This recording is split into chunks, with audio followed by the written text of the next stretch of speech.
Edgar Zambrano, vicepresidente de la Asamblea Nacional de Venezuela, mano derecha de Juan Guaidó, fue liberado esta semana después de estar 4 meses preso. Ese es uno de los capítulos que ha vivido Venezuela. El otro, el llamado a partidos de oposición para volver a la Asamblea Nacional, llamado de parte del gobierno. Uno más, Juan Guaidó declaró cerrado el diálogo que auspiciaba Noruega en Barbados. Todo esto ocurre en Venezuela, lo resumimos así. Estampando la rúbrica de este acuerdo histórico de paz.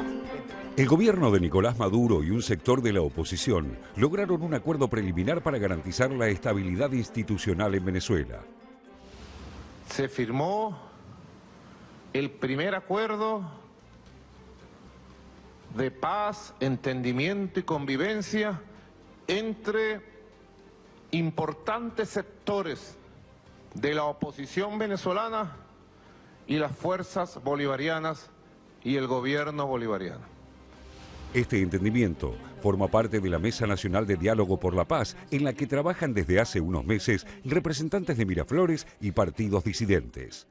Mantener abiertas todas las puertas que deban mantenerse así para el diálogo, para la negociación, para el acuerdo, para la paz. Insistimos, no hemos cerrado, ni cerraremos ninguna puerta, ninguna iniciativa para resolver entre venezolanos los asuntos que solo nos conciernen a las venezolanas y a los venezolanos. El pacto llega menos de 24 horas después de que el titular de la Asamblea Nacional y líder de la oposición más dura, Juan Guaidó, diera por terminado el proceso de conversaciones que tenía lugar en Barbados con la mediación de Noruega. El régimen abandona, y nosotros afirmamos el día que el formato de Barbados está agotado. La crisis política ahora presenta un nuevo escenario con una oposición moderada que negocia la gobernabilidad a través del diálogo y otra encabezada por Guaidó, que con apoyo internacional insiste en que la solución para los problemas de Venezuela es la salida de Maduro. Los puntos más destacados del documento acordado se refieren al retorno de diputados chavistas a la Asamblea Nacional, declarada en desacato por la justicia y bajo control opositor, el rechazo de las sanciones económicas impuestas por Estados Unidos, la conformación de un consejo electoral y la revisión de los procesos judiciales contra dirigentes opositores. Horas después de la firma del acuerdo, se produjo la excarcelación del vicepresidente de la Asamblea Nacional, Edgar Zambrano, quien había sido acusado de traición a la patria, y se anunció además que otros 58 detenidos considerados presos políticos iban a ser liberados. El mecanismo que debe privar para resolver el problema de la política venezolana es la fuerza de la palabra. No hay otro mecanismo posible. El martes, la expectativa se volcó en el recinto tras el receso parlamentario. Se esperaba la llegada de los legisladores oficialistas, pero finalmente esto no se concretó. Los diputados opositores que firmaron el acuerdo aclararon que no establecieron una fecha para el ingreso del oficialismo. Al final de la jornada, el Parlamento decidió ratificar a Guaidó como presidente encargado y además solicitó avanzar con la aplicación del TIAR, el Tratado Interamericano de Asistencia Recíproca. Ratificar lo que sabe el mundo, lo que valida la Unión Europea, que la legítima representación del pueblo venezolano, la única institución legítima es este Parlamento Nacional y sus diputados, en ejercicio pleno de sus competencias a pesar de la persecución. Esta resolución fue acompañada por el Departamento de Estado de Estados Unidos y sus socios de la OEA, que en un comunicado invocaron la ejecución del tratado y anunciaron además la suspensión del diálogo entre Miraflores y Guaidó. Entre las eventuales medidas que contempla el TIAR para sancionar a Venezuela se encuentran la ruptura de las relaciones diplomáticas y el empleo de la Fuerza Armada.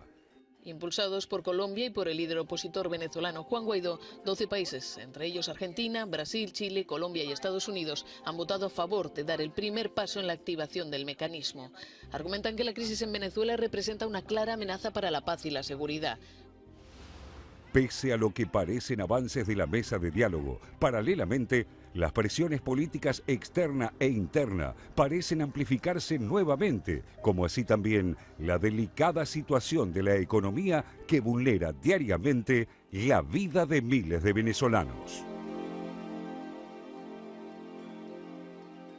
A su vez aparecieron fotos de Juan Guaidó con una banda criminal llamada Los Rastrojos, que le habría permitido ingresar en Colombia el 22 de febrero y que es perseguida en Colombia justamente. También acusaciones contra Guaidó de parte del ministro de Petróleo por haber en cierto modo participado de la quiebra de una sucursal o una filial de PDVSA en Colombia también. Pero más allá de eso, más allá de estos matices, ha habido una suerte de acuerdo. ¿Ese acuerdo es creíble, Natalia? Bueno, para muchos no. En realidad se trata de, para quienes lo critican, evidentemente se trata de una nueva estrategia de Maduro para dilatar cualquier tipo de avances, porque las partes siguen absolutamente inflexibles en sus posiciones. A su vez, la meseta en que se encuentra la posición de Guaidó, que es reconocido por un por un grupo de países como presidente encargado, pero no ha sumado más y tampoco ha aparecido perdón, una estrategia nueva que amplíe su plan de acción, mantienen a Venezuela en la misma tensión de fuerzas entre uno y otro. Es difícil que avance esta situación de diálogo abierta entre Maduro y sobre todo 4 de los líderes que se dicen de la oposición, porque sigue siendo un diálogo con una parte de la oposición y la otra parte de la oposición, la que lidera a Guaidó, sigue exigiendo lo mismo y tiene el apoyo de Estados Unidos, que sigue presionando cada día más por un lado. Entonces no es abarcativa. Guaidó va a Naciones Unidas la semana que viene, donde se abre también una polémica reunión, que es la de, hay que ver si se da, porque también ha causado polémica y muchas divisiones internas de un absoluto viejo y obsoleto mecanismo de Estados Unidos de la Guerra Fría, que es el Tratado Interamericano de Asistencia Recíproca, al que algunos países se abstuvieron de aprobar ese debate, que va desde sanciones hasta el uso de la fuerza militar contra Venezuela. Los países todos de la región, el Grupo de Lima, incluyendo a la Argentina, niegan que haya un consenso para ir a un uso de la fuerza militar, pero también uno se pregunta, ¿para qué abrir ese debate en esta instancia del TIAR si en realidad se estima que el TIAR se abre cuando en realidad hay una potencia o un país extranjero que está atacando en la región? Entonces, ¿cuál sería en este caso la excusa para activar el TIAR? Todo indica que todas las partes intentan buscar alguna alternativa, alguna iniciativa que genere algún movimiento, pero no hay movimiento, sino todo sigue como estaba hasta ahora, ¿no? El acuerdo en Venezuela es con un grupo minúsculo de la oposición, pero ese grupo minúsculo ha logrado, en cierto modo, dividir a la oposición, que era justamente la estrategia del gobierno de Maduro. Ahora bien, ¿cuál es la necesidad que tiene en este momento Maduro?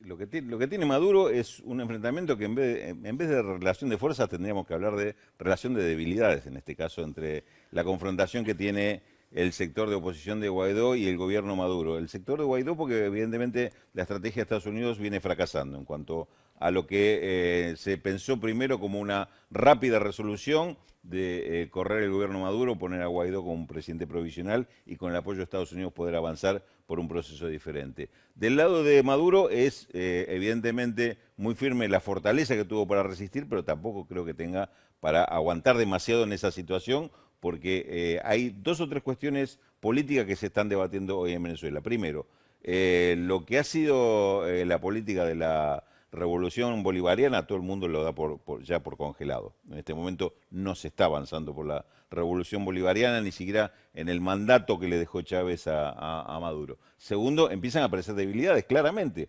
Obviamente, se quedó con la parte más firme, con la parte más sólida de quienes lo acompañan, y en eso tiene una resistencia muy fuerte, pero está perdiendo apoyo en algunas bases, digamos, más periféricas, con lo cual, para Maduro, esta situación que se plantea de un eventual acuerdo con un sector, aunque minoritario de la oposición, es una oportunidad que no puede dejar pasar. Aunque sea para mostrar, un poco en el camino del análisis que hacía recién Natalia, un punto diferente, un momento diferente. Hacer una movida que lo saque de un congelamiento de situación que tampoco lo favorecía a Maduro, por esto que estamos diciendo. Es una oportunidad de avanzar en ese plano, aprovechar ese fracaso de la política por derrocarlo, pero encontrarle una salida democrática que también desde los propios sectores chavistas de alguna forma lo están reclamando. La salida que se pide desde el exterior, los 50 países o más que apoyan a Guaidó, es que haya elecciones y que sean elecciones presidenciales y sin Maduro.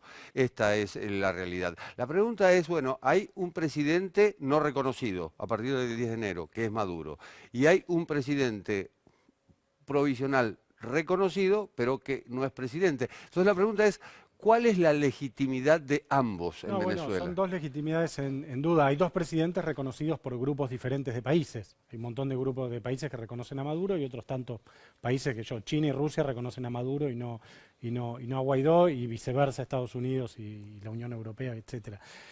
A mí la impresión que me da en ese sentido es que el gobierno siente la necesidad de hacer de cuenta que está negociando.